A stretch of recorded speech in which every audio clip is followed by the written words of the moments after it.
Oke, teman-teman, ini memang banyak komen-komen di YouTube kami yang menanyakan tentang bibit sawit yang dimana bibit sawit ini dia suka atau dia mencari karakternya yang lambat meninggi atau pertumbuhan meninggi yang lambat. Di video kali ini teman-teman kita tepat juga berada di salah satu varietas unggul di Indonesia yang memang diakui, yang sudah diakui keunggulannya yang dimana karakternya yang itu, yakni pertumbuhan meningginya lambat. Dan di video kali ini kami akan coba review bibitnya apa dan juga spesifikasinya, mulai dari pertumbuhan meningginya berapa sentimeter per tahun dan produksinya berapa, panjang pelepahnya berapa, jarak tanamnya berapa. Itu akan lengkap dibahas di video kali ini. Mudah-mudahan apa yang saya sampaikan ini berguna untuk kita semua, khususnya bagi teman-teman yang ingin mencari kelapa sawit yang karakternya demikian, yakni pertumbuhan meningginya yang lambat. Oke, sebelumnya assalamualaikum warahmatullahi wabarakatuh. Salam tandan berduri, salam printer semua kepada seluruh petani sawit Indonesia. Semoga kita selalu diberikan kesehatan, juga mudah-mudahan diberikan rezeki berupa kelapa sawit yang berbuah melimpah. Amin. Teman-teman, memang kalau saya upload tentang bibit sawit, tentu banyak kawan-kawan itu yang bertanya, pertumbuhan meningginya berapa bang setiap 1 tahun, berapa sentimeter. Dan memang yang paling kategori lambat dalam proses pertumbuhan meninggi untuk dari Balai Benih PPKS Medan inilah yang teman-teman yang ada di hadapan kita, yakni varietas DKLP SP1 atau Sungai Pancur 1 atau kita kenal dengan sebutan PPKS Dampi, teman-teman. Jadi karakter bibit ini adalah pertumbuhan meningginya memang yang paling lambat dari keluaran PPKS yang lain. DKLP SP1 kebetulan teman-teman yang ada di hadapan kita ini adalah bibit sawit punya anggota, kebetulan saya orderkan beliau. Sudah datang dengan selamat sebanyak 300 butir dan ada ekstra 5%, yakni 15 butir. Ini kemarin pemesanan di bulan 4 dan sudah datang di bulan 5 ini, teman-teman. Mudah-mudahan semua teman-teman yang mungkin mengorder varietas PPKS Dampi atau SP1 sudah datang juga dengan selamat bibitnya di rumahnya masing-masing. Oke, teman-teman, memang kalau kita mau baca-baca semua varietas yang ada di PPKS Medan, mau itu Simalungun, mau itu Dampi, mau itu 239, mau itu yang Ngambi, mau 540. Kalau teman-teman mau cari yang pertumbuhan meninggi yang paling lambat, inilah varietas yang kita bisa pilih, varietas SP1 atau varietas Dampi. Teman-teman, saya akan coba membacakan secara detail bagaimana karakter bibit ini. Ini kebetulan sudah teman-teman kita sudah diberikan buku pegangan, jadi kita bisa mengetahui secara detail berapa pertumbuhan meningginya, bagaimana panjang pelepahnya untuk bibit Dampi ini atau SP1 ini, bagaimana juga potensi produksinya dalam 1 tahun, kita bisa tahu teman-teman. Kita coba lihat teman-teman, ini varietas Dampi ya. Kita akan coba lihat karakter secara detail teman-teman. Nah, ini varietas DKLP Sungai Pancur 1. Nah, ini atau dikenal dengan singkatan SP1. Itu maksudnya Sungai Pancur 1 atau kita kenal dengan Dampi.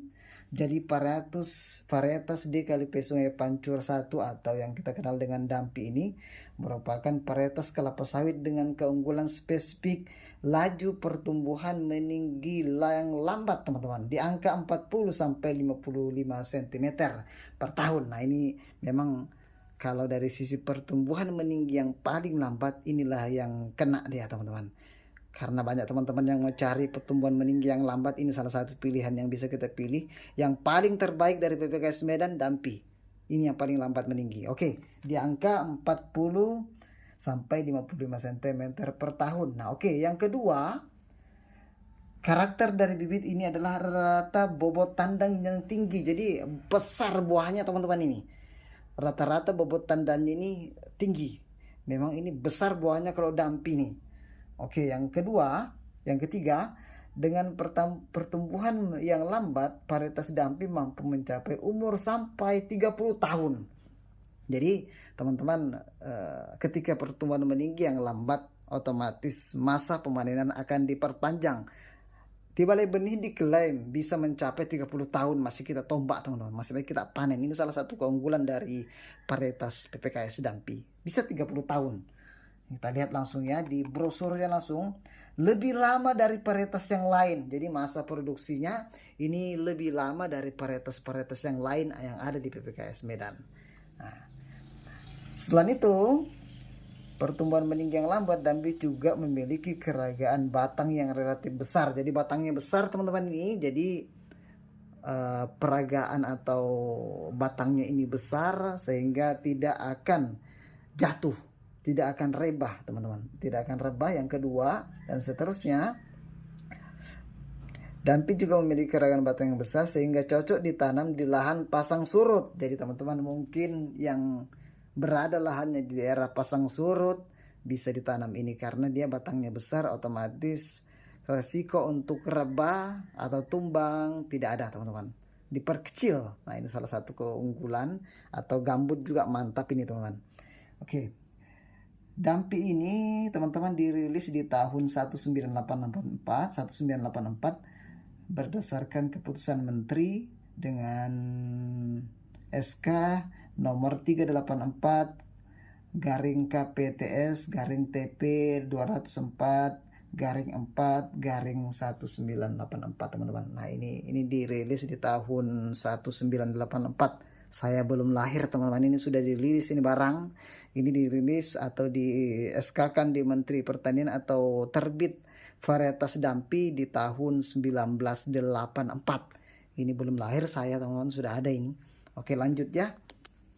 Kita coba lihat di sini rata jumlah tandan. Ini ada 8 tandan saja teman-teman 1 tahun ini dia rata-rata jumlah tandannya. Karena apa? Dia berat tandannya itu 25 kilo rata-rata dia teman-teman. Ngeri ini. Babon sekali teman-teman ini bibitnya ini. Potensi produksi tandan buah segarnya dalam 1 tahun itu 32 ton per hektar per tahun. Wah ini kita lihat rendamannya 26%, CPO-nya 7,5 ton per hektar per tahun, PKO-nya 0,9 ton. Kita coba lihat teman-teman ini panjang pelepahnya berapa?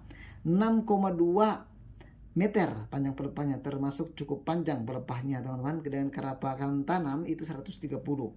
Jadi agak panjang memang pelepahnya untuk varietas Dampi ini karena SPH yang dianjurkan di Balai Benih 130 teman-teman, atau di angka 9,42 meter itu jarak tanamnya.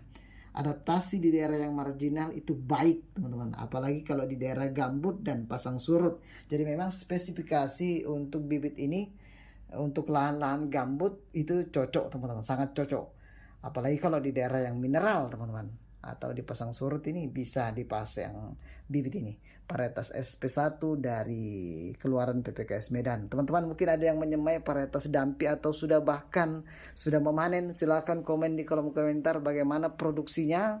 Kalau di tempat saya teman-teman memang belum ada yang panen, masih dalam bentuk bibit. Kalau kami di Kalimantan Timur ini di daerah saya masih dalam bentuk bibit, jadi kita belum bisa melihatkan secara pasti bagaimana pertumbuhannya, bagaimana buahnya.